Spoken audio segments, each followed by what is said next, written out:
Smelling paradise. Is it always this hot? Too hot. The average temperature is 84.7. Average rainfall, 82 inches per annum. Wind speed, Okay. 6.2 knots out of the southwest. All right.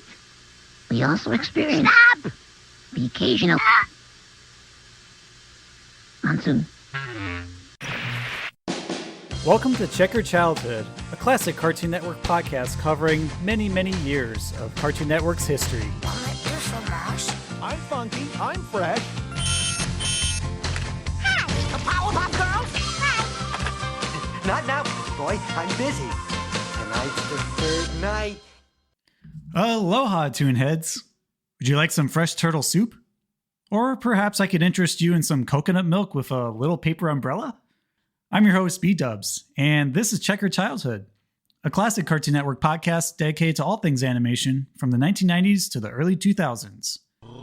You know, I've been needing a little R&R lately after the constant stream of episodes I've been pumping out. So today we're heading to my favorite remote vacation spot where, well, nobody knows the actual location, except the creators of this show. I'm talking, of course, about Mike, Lou, and Og, a charming, hand-drawn, short-lived animated series spawned from Russia, of all places. Ready to wash ashore to see what this cartoon is all about? All right, let's dive in, let's land on sand instead, shall we? So here are the origins of Mike, Lou, and Og. Apparently, it started out with a pilot named Crash Lancelot that initially aired once What a Cartoon Show got rebranded as The Cartoon Show on November 6, 1998.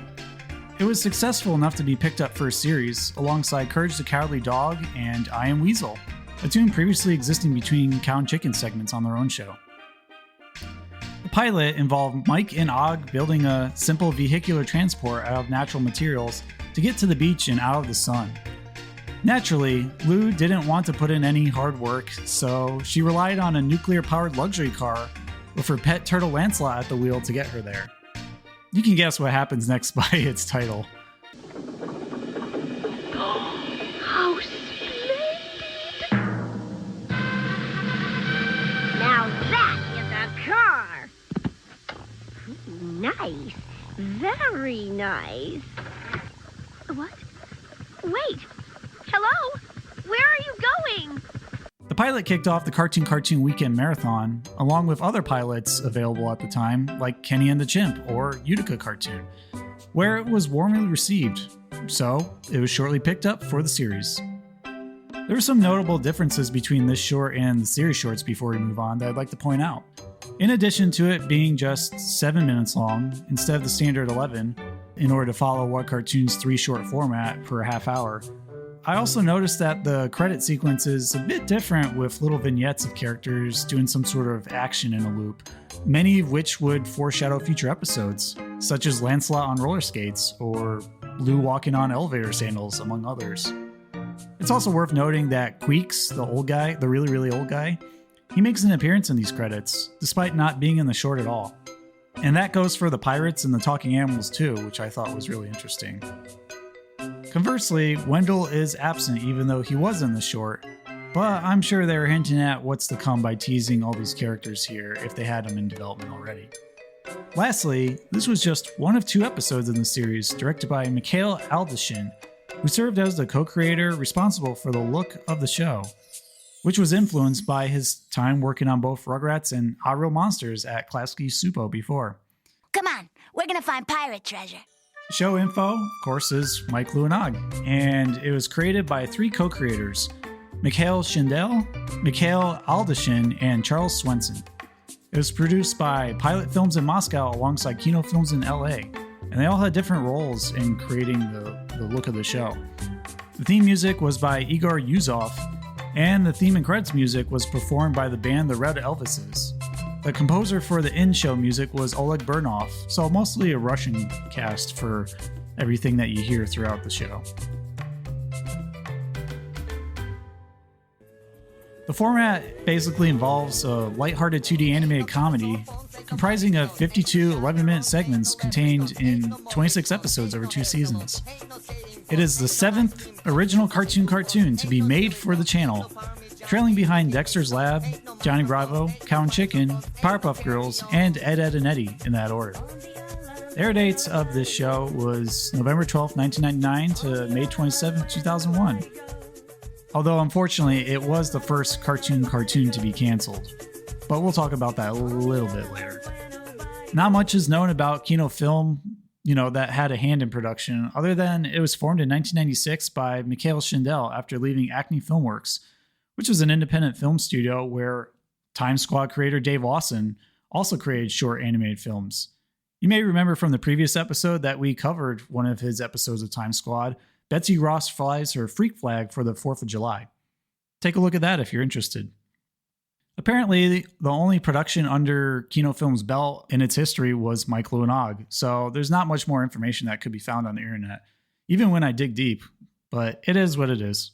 Oh, I don't like it. Oh, but you can't do this with a coconut. Oh, I say, how am I doing? No worse than anyone else, and that's a problem. Some things that I noted about the details of Michael and Og, since the premise is pretty bare bones, is that the island's name is Algonquin, which is what all the natives borrow their last name from on the right side of the island.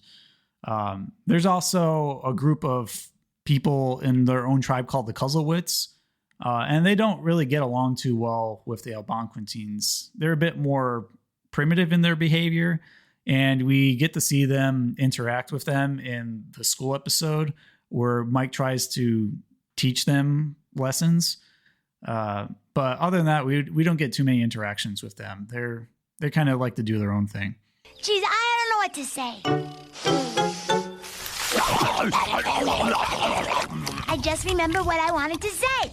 Leave me alone! Apparently also, there were British shipwrecks on the island that they all inhabit, and the survivors who lived on the island generations removed from this cast also appear in Night of the Living Ancestors episode, which is kind of a creepy one where they come back as ghosts and interact with the current generation to either complain or suggest things that are different to their current culture, which I thought was really interesting, how they juxtapose the two groups. And further, the cultural imperative and social unrest during the Middle Ages should have special significance to us today, simply because of the parallels that can be drawn between modern societal modes and the tracks of the common wheelbarrow.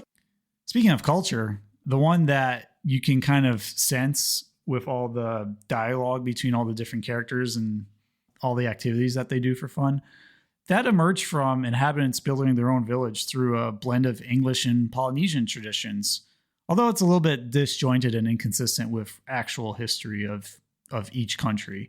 The Algonquins' mayor, Wendell, often regales the islanders in deeper lore behind the artifacts whenever they come across them, such as a teacup, and he serves as a historian to any items left over from the initial settlement. So it's nice that he gives us a bite-sized history lesson whenever he's present or ever they find something of use. However, the island's traditions would be disrupted with fresh modern ideas once Michelin, or known to the viewers as Mike Mazinski, arrived on the island. She doesn't go by the traditional Polynesian or British traditions because she's from Brooklyn, New York, via foreign exchange program. And naturally, because she's American, she sees the opportunity to visit a remote island and just enjoy it a little bit as a vacation, an extended one. Personally, I never heard such a thing for a middle school program to exist. But my wife once did a residency program on the Cook Islands in her post-college years off the shores of New Zealand. So I guess it's still probable, but not as often as you'd think. No inline skates for this princess. You know what we need here, guys? We need a sidewalk. Oh, sure. Something else we need. Mikhail Schindel's LA production company, Kino Film, did partner with Studio Pilot in Russia to handle the animation duties, but it was mostly outsourced to a Korean company to handle the actual animation. It was really more split between backgrounds and storyboards and production layout more than anything between the two. The show is characterized by a charming watercolor background assortment with stylized, simplified line art, often sometimes in a broken, squiggly look. And the look and the feel suggests, a child handcrafted these characters, which lends itself to the relaxed premise of killing time with friends while exploring nooks and crannies of the limited geography of the island. Considering the show's slice-of-life nature, there's no real overarching story to unify or signify progression or growth in any of these characters. Even the main trio, it's really just more like a case-by-case basis on whether or not they can handle the conflicts of new cultural ideas introduced to them, such as money, elections, TV, baseball, video games. And it's really just seeing how it unfolds and how they handle it, with the occasional conflict from pirates or Kuzzlewits who try to wreak havoc, but really they do so in a tame way that it doesn't feel like any of the characters' lives are ever threatened, which may work for or against the show depending on how you view it. The series ended up ending with the episode Sleeping Ugly, where a crabby old woman named Hortense has been awakened after a 100-year slumber and causes misery to all until she is laid to rest once again. Can't say this is the best way to end this series, but it is what it is. I'm pretty sure, the co-creators wanted to go on to a third season, but I think due to creative differences and the cumbersome demands of relying on two production companies to co-produce this while they're literally countries apart, made it unfeasible in the long run to keep the show going. So it's understandable that it didn't go as far as it had wanted to. There aren't too many themes going on across the episodes of Mike, Lou, and Og beyond celebrating diversity and bridging the gap between Mike and the Algonquins, the Kuzzlewits, and the pirates. And that's evident and common throughout most of these episodes that you'll see again and again. Though I do appreciate that regardless of these themes of diversity and acceptance, it's really nice to see how the main trio balances each other's personalities with each other, because you got Mike, who's like a very street smart New Yorker who likes a lot of sports, comics, learning new things, creature comforts of America like TV, etc. And then you got Og, who's genuinely curious but doesn't say much, and he's quite intelligent, and he tends to whip up whatever he can in his invention hut due to Mike's suggestions to try it out with the rest of the islanders. And it's a lot of fun to see how they receive these inventions, whether they embrace them or they seem to be consumed by them. Very much like how Og got addicted to video games in this one episode, where it started raining to the point where there was a massive flood and all he could think about was getting the high score in the middle of a thunderstorm. So it was pretty wild to see, and was a moment for self-reflection, as I too can be quite addicted to video games at times. Okay, next game. I'll just Hey! It beat me again! This isn't a game.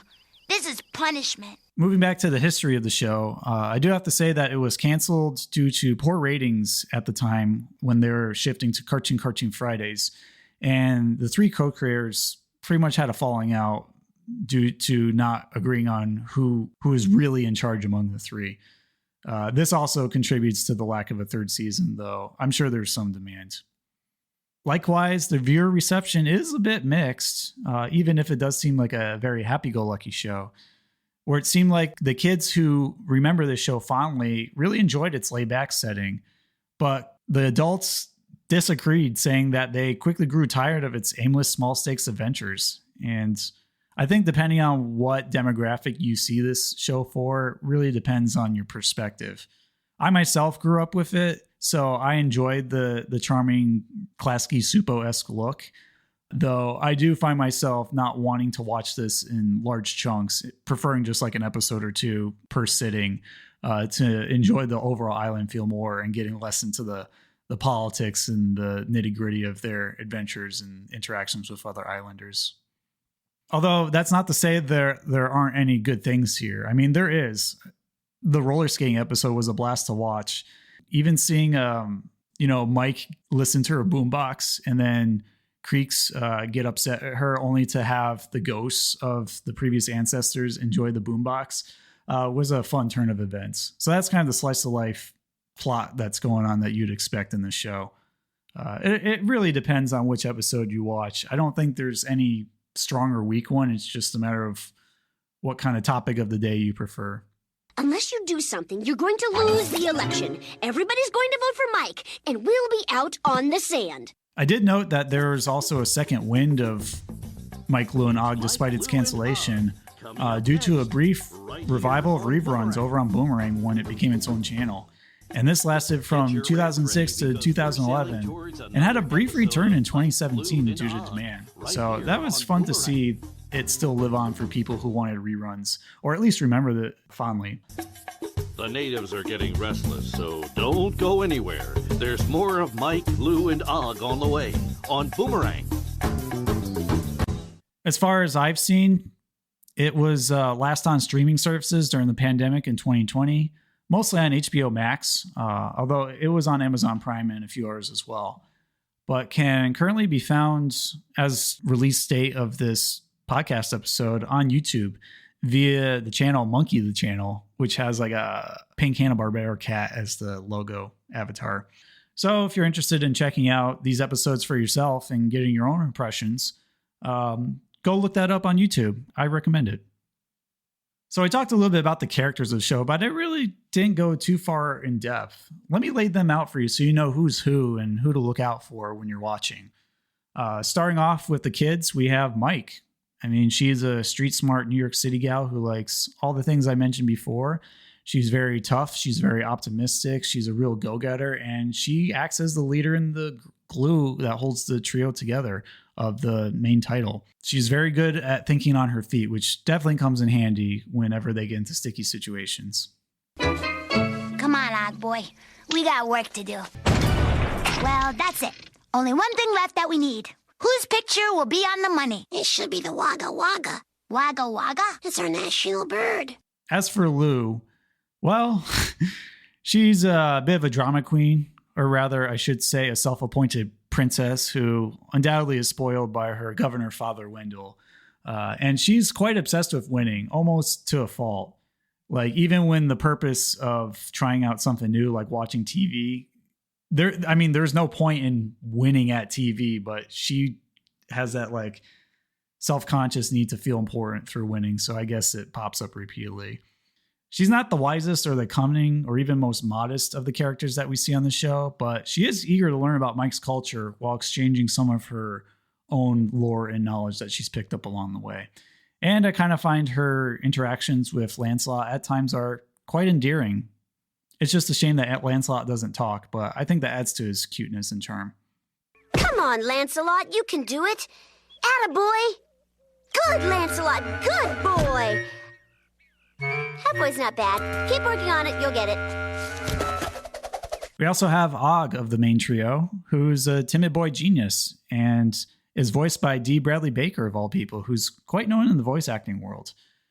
He has a gravelly voice and can invent all sorts of useful and at times distracting inventions on the fly, using local materials of the island. Very much like the professor from Gilligan's Island. So that's a fun comparison to see. He is prone to the pitfalls of these modern inventions as they become apparent with certain gadgets and gizmos. But he is always willing to help Mike out, or even the other villagers when they need his help. So I appreciate his resourcefulness and reliance for that reason. A pump. We need a pump. Hey, great idea.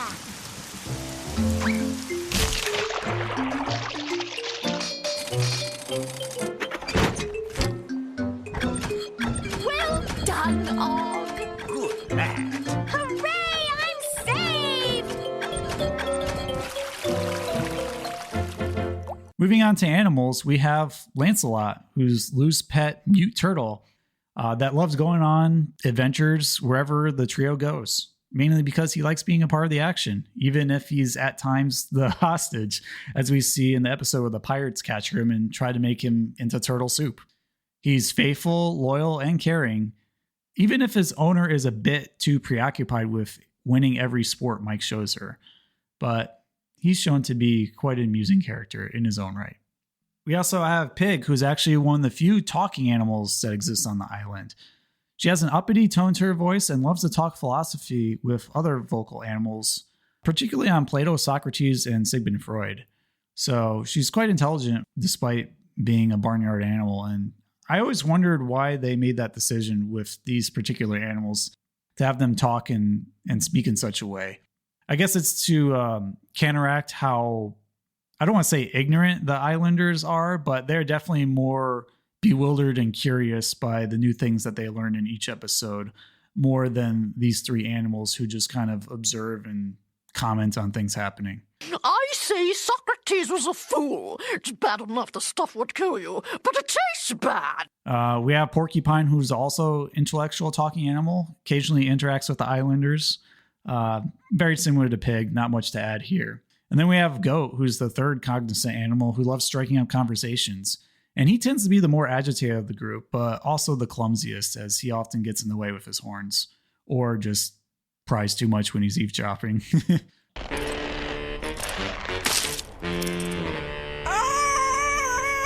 on earth is that horrible noise? Sounds like a turtle in trouble. Sounds like a volcano erupting, if you ask me. Lastly, we have Wombat, who doesn't talk, but he does prove to be a good match for Alfred Albanquintine, as he constantly escapes his grasp whenever he's being hunted down, and sometimes even mocks him, which I find quite amusing. The jig is up. You're mine, Wombat. Oh, good lad. There you go. What say we discuss this over a nice hot cup of tea? Moving on to the adults, or at least, the main adults of the villagers on the island. There's Wendell Albanquintine, who's the governor of the tribe. His nasally voice is strikingly similar to Nigel Thornberry, but not voiced by Tim Curry, surprisingly. Though he does take an interest in Mike's activities and is fascinated by her culture too, as it contrasts his understanding of their own. He also spoils his daughter Lou rotten and knows quite a bit about the rich tapestry of both British and Polynesian culture formed on the island. So the characters often look to him for a history lesson when necessary. As governor of this fair island, it is my duty to count the ballots. 1, 2, 1... no, wait, I said that. We mentioned Alfred Albanquintine a little bit before, and sad to say that based on what I've seen, there's not much to add to him. He's pretty one-dimensional. He's the husband to Marjorie, which we'll get to in a moment. And he basically just loved hunting wombats with his bow and arrow, but is a terrible shot, so he never quite catches the wombat.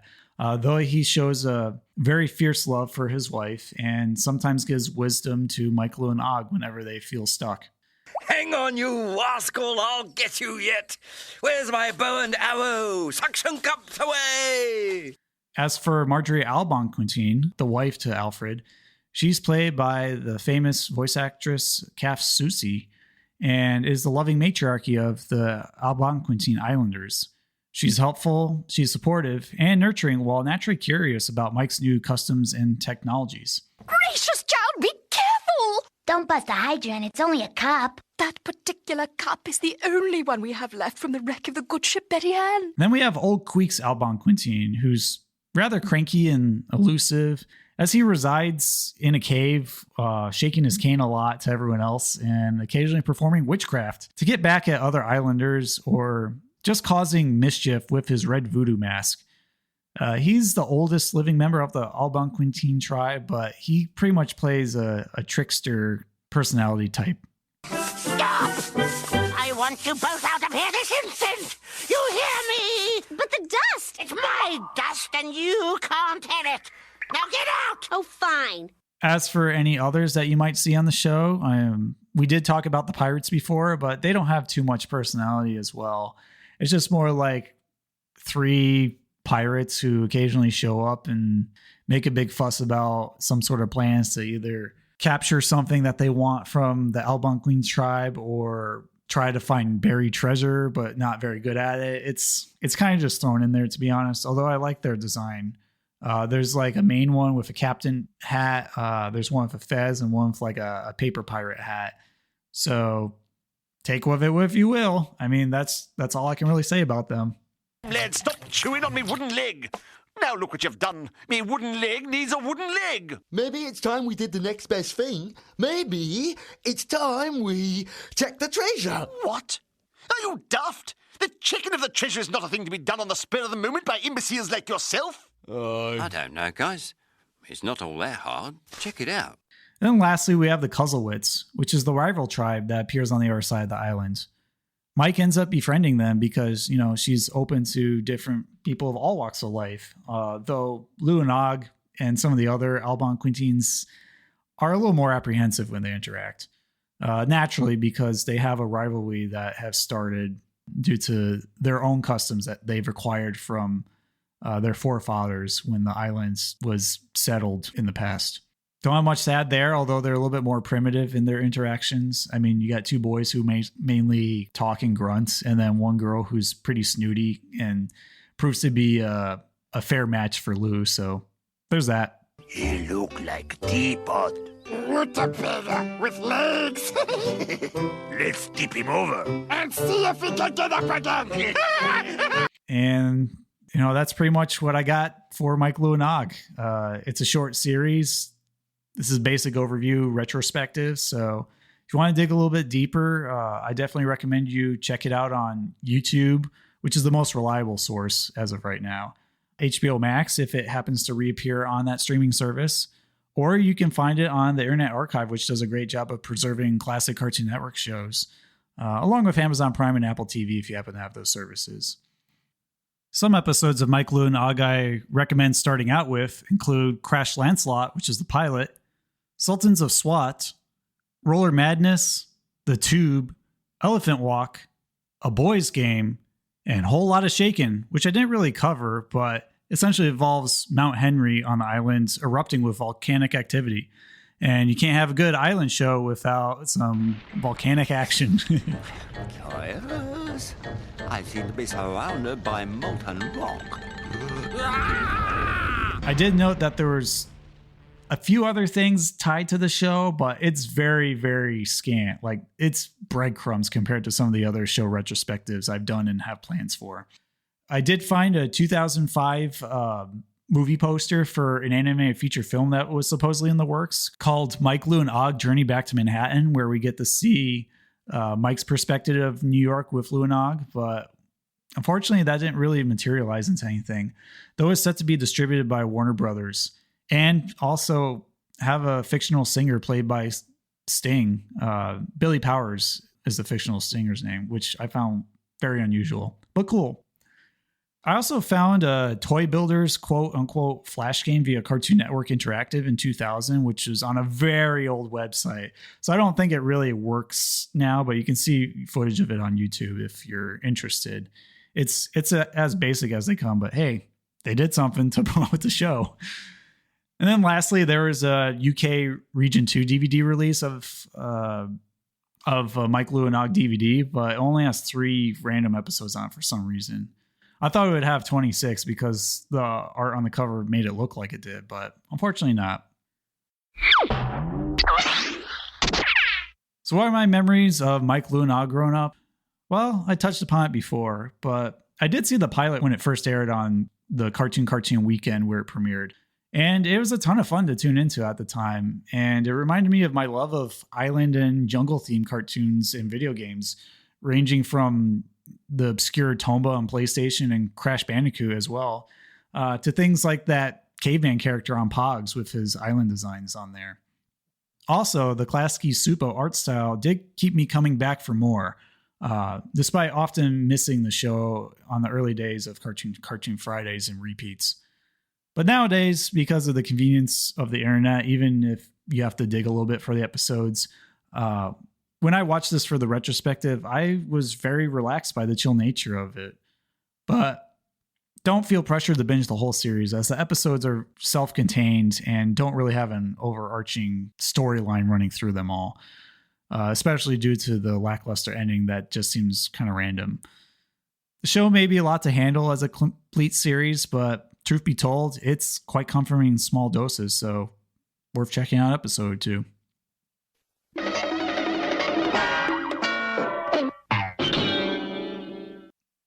So why does Mike, Lou, and Og matter in the context of Cartoon Network history? Well, foreign shows deserved a chance to be shown to an American audience in order to expose them to new cultures and ideas. It's very rare to have a show being produced by 2 different production companies in 2 different countries, and with a third in Korea helping out with the animation. So undoubtedly it gives a unique look and feel. that can't be easily replicated by a show in either country on its own. Having Mike as a surrogate for the viewer helps us explore the hidden nuances of living on a deserted island with others who may not be familiar with customs and beliefs that we grew up with in our natural environment. And while there may be conflict or occasional clashing points of views at times among the characters, seeing them explore new ideas ultimately opens up their minds to a new world of possibilities that they wouldn't have experienced or considered otherwise, even if it's something as trivial as watching snow on a TV. The series may have also paved the way for fellow Cartoon Network Island show's success in the mid to late 2000s, Total Drama Island, which has a much more active energy to it, I might add, to prime young audiences for far adventures on lands beyond our own.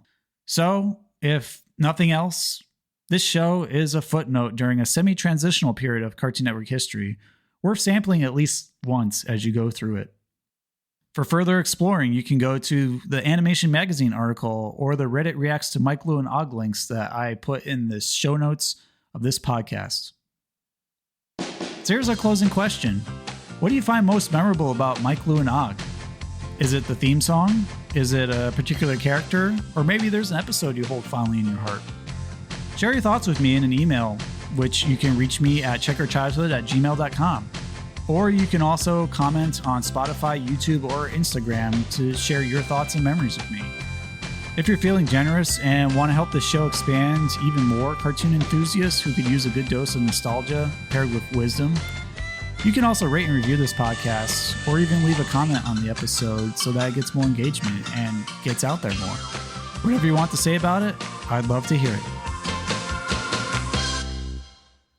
All right, tune in next time when we kick some butt in the city of Townsville as we smash, boom, and crash our way through my top 10 Powerpuff Girls episodes. Just which ones will I handpick from the show's history? Some entries may surprise you as I concoct my own mixture of sugar, spice, everything nice, and yes, even Chemical X. Thanks again for joining me on this podcast journey, ToonHeads. I'm truly grateful for you taking the time to be here today. It's a genuine treat for me to tell you why I love this show and all other Cartoon Network ones that I've covered so far, and that they're still worth revisiting today. And I know that once you take time to listen to this and go back to revisit those shows, it'll be like the joys of childhood TV viewing all over again. In spite of my consistent release schedule for the past 4 months of Check Out Childhood, I've been rather pushed to my limit juggling work, family, and other creative pursuits, so I've thought long and hard about this in making the decision to take a break from podcasting and nostalgia, as this first season of our show has undoubtedly worn me thin, and that's due to all the unseen effort that I've undertaken to just make this present on many podcast platforms, keeping up with social media, editing, recording, promoting, you name it. It's a lot to handle for one person, and I immediately shot myself in the foot by thinking I could do it all, which I take responsibility for that mistake. As such, the day that comes when I return again is a little bit unclear right now.